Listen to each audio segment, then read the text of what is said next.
प्रेरितों के काम अध्याय 17। फिर वे अम्फिपुलिस और अपुलोनिया होकर थिस्सलुनीके में आए, जहां यहूदियों का एक आराधनालय था। और पौलुस अपनी रीति के अनुसार उनके पास गया और 3 सबत के दिन पवित्र शास्त्रों से उनके साथ वाद विवाद किया और उनका अर्थ खोल खोल कर समझाता था कि मसीह का दुख उठाना और मरे हुओं में से जी उठना अवश्य था। यही यीशु जिसकी मैं तुम्हें कथा सुनाता हूँ मसीह है। उनमें से कितनों ने और भक्त यूनानियों में से बहुतों ने और बहुत सारी कुलीन स्त्रियों ने मान लिया और पौलुस और सीलास के साथ मिल गए।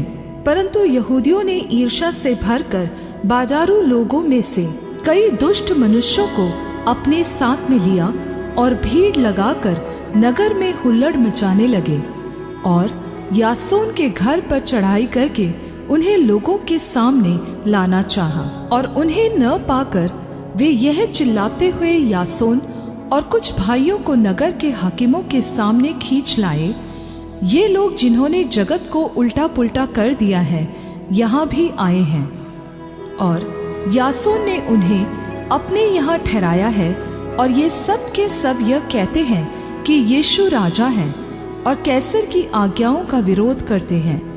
जब भीड़ और नगर के हाकिमों ने ये बातें सुनी तो वे परेशान हो गए और उन्होंने यासोन और बाकी लोगों को जमानत पर छोड़ दिया। भाइयों ने तुरंत रात ही रात पौलुस और सीलास को बीरिया में भेज दिया और वे वहां पहुंचकर यहूदियों के आराधनालय में गए।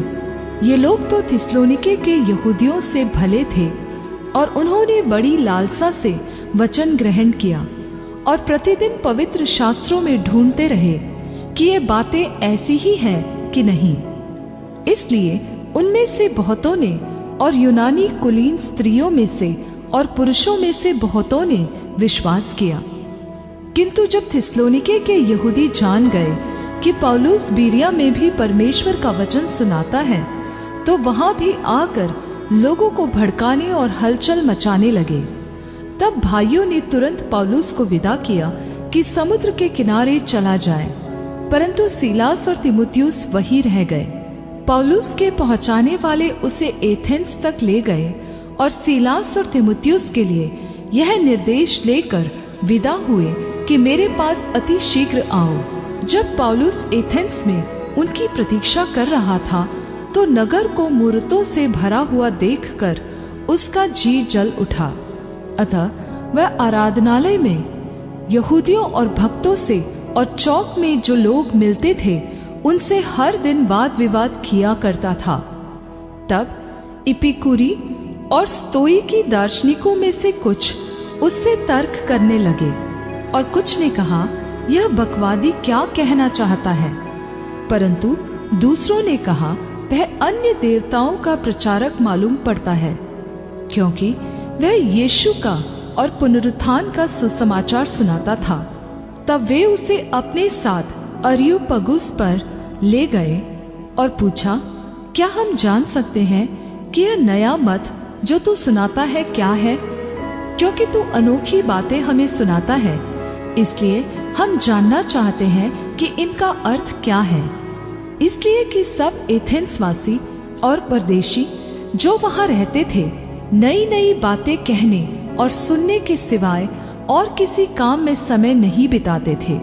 तब पौलुस ने अरियुपगुस के बीच में खड़ा होकर कहा, हे एथेंस के लोगों, मैं देखता हूँ कि तुम हर बात में देवताओं के बड़े मानने वाले हो।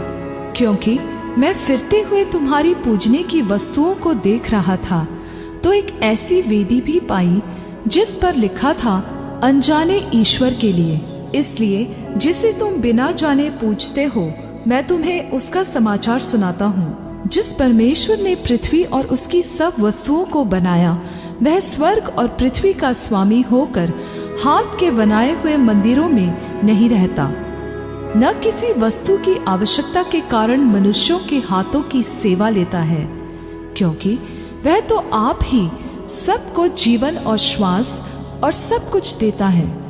उसने एक ही मूल से मनुष्यों की सब जातियां सारी पृथ्वी पर रहने के लिए बनाई हैं और उनके ठहराए हुए समय और निवास के सीमाओं को इसलिए बांधा है कि वे परमेश्वर को ढूंढे और शायद वे उसके पास पहुंच सके, और वास्तव में वह हम में से किसी से दूर नहीं है, क्योंकि हम उसी में जीवित रहते और चलते फिरते और स्थिर रहते हैं। जैसे तुम्हारे कितने कवियों ने भी कहा है, हम तो उसी के वंश भी हैं। अतः परमेश्वर का वंश होकर हमें यह समझना उचित नहीं कि ईश्वरत्व सोने या चांदी या पत्थर के समान है, जो मनुष्य की कारीगरी और कल्पना से गढ़े गए हों।